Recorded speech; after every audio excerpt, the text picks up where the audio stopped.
Et on va terminer par les deux focales extrêmes. Alors focale extrême en termes d'ouverture, bien sûr, c'est le 604 et le 402.8. Je vais reprendre volontairement pour comparer le 404.5 et le 606.3. Et puis maintenant, on va prendre le 402.8 et le 604 qui sont les stars. Pour le premier, le 400 mm pour les photographes de foot, par exemple, et le 604 des photographes de rugby. Ce qui fait la différence, là on a beaucoup de différences, clairement. Le poids, le prix, mais aussi le côté absolument ultime de l'autofocus et des fonctionnalités. Il n'y a pas d'optique avec plus de bacs de fonction, de boutons que ces deux-là. La différence, elle se fait, je vous l'ai déjà dit, par l'ouverture maximale. L'ouverture maximale à 2.8 pour un 400 mm, en plus sur lequel on a mis un téléconvertisseur, ça donne une optique vraiment extrêmement polyvalente malgré tout, malgré encore une fois son poids et son prix. On va l'utiliser principalement l'une comme l'autre sur un monopode ou sur un trépied, parce que ce sont des optiques qui vont faire plutôt 2,9 kg et 3,2 kg respectivement entre le 400 et le 600 mm.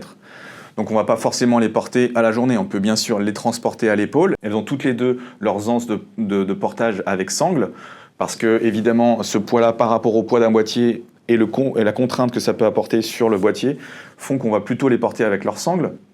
En revanche, dans leur utilisation, si on la prend en main de temps en temps, aucun problème pour les prendre à la main. Si on se rappelle des premiers téléobjectifs, des mêmes focales et mêmes ouvertures en réflexe, on était sur des poids quasiment le double.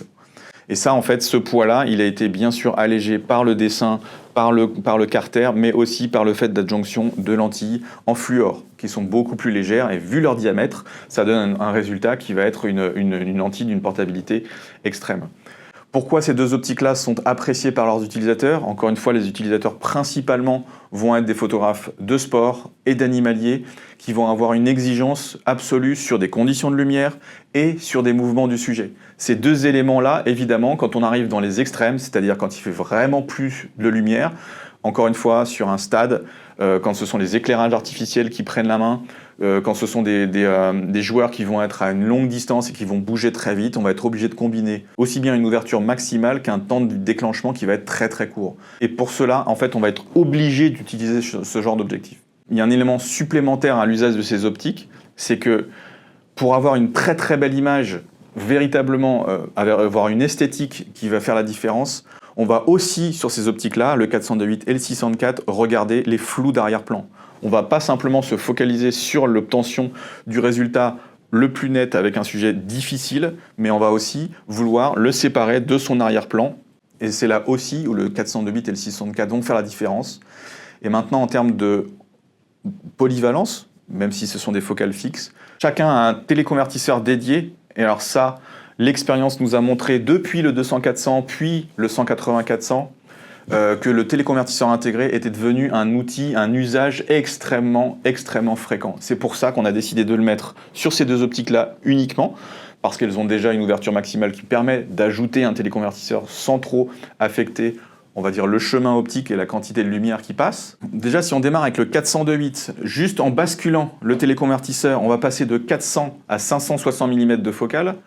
On se rappelle qu'avec le Z8, Z9 par exemple, si on fait un recadrage DX, on a toujours 20 millions de pixels et on va pouvoir basculer sur le 400 à 840 mm de focale. Et maintenant sur le 600 mm, on part de 600. Un petit recadrage ici avec le téléconvertisseur, on passe à 840 mm de focale. Et si on ajoute le recadrage DX qu'on peut, je vous rappelle, mettre sur une bague fonction, sur un bouton fonction, on va passer à plus de 1260 mm de focale. Donc on a bien compris que le 400 mm de 8 téléconvertisseur et le 600 mm 4 avec un téléconvertisseur intégré sont les optiques qui sont vraiment des outils de travail les plus avancés possibles. C'est vraiment, on va en faire ce choix quand on va en utiliser de façon extrêmement fréquente et pour avoir les résultats les meilleurs en termes de qualité de point, de taux de réussite et d'esthétique. Maintenant, je vais essayer de conclure en vous montrant toutes les optiques d'un coup. Voilà ce que ça va donner. Je vois, donc j'ai ici le 180-600 avec lequel on a démarré. Si j'ai encore un peu de place, c'est là que ça va être ici. Le 180-600, on l'a comparé et on l'a présenté en même temps quasiment que le 100-400. Ces deux optiques-là sont les deux zooms de la gamme qui sont les plus polyvalents, évidemment, avec leur qualité d'autofocus et leur paramétrage qui seront vraiment intéressants. Si on veut aller au-dessus de ça, on a trois autres optiques qui sont le 400 mm 4.5 ici, le 600 mm 6.3 et le 800 mm ici, le 800 mm à 6.3. Ces trois optiques-là, on va les choisir quand on a une focale dédiée véritablement à utiliser. Ça va vraiment dépendre de la pratique qu'on va avoir, c'est-à-dire en mobilité, si on veut dire. C'est-à-dire vraiment si je porte très souvent mon téléobjectif. On ne pouvait pas se le permettre véritablement avant. Aujourd'hui, avec ces trois optiques-là, le 400, le 600 et le 800, on peut véritablement bouger, marcher, trekker, voyager avec ces optiques-là. Et pour ceux qui vont avoir une pratique encore plus fréquente, encore plus professionnelle, on aura le 400 de 8 et le 600 de 4. Donc maintenant, je pense que on va dire l'étagement de toutes ces optiques-là est un peu plus clair pour vous. Il ne reste plus qu'à les utiliser, à les tester, évidemment, pousser la porte des magasins, allez mettre votre boîtier sur ces optiques-là, mettez l'œil dans le viseur et regardez à quel point les images sont précises, à quel point les autofocus sont véloces et aussi le zoom et surtout n'oubliez pas les boutons fonction et les bacs de réglage.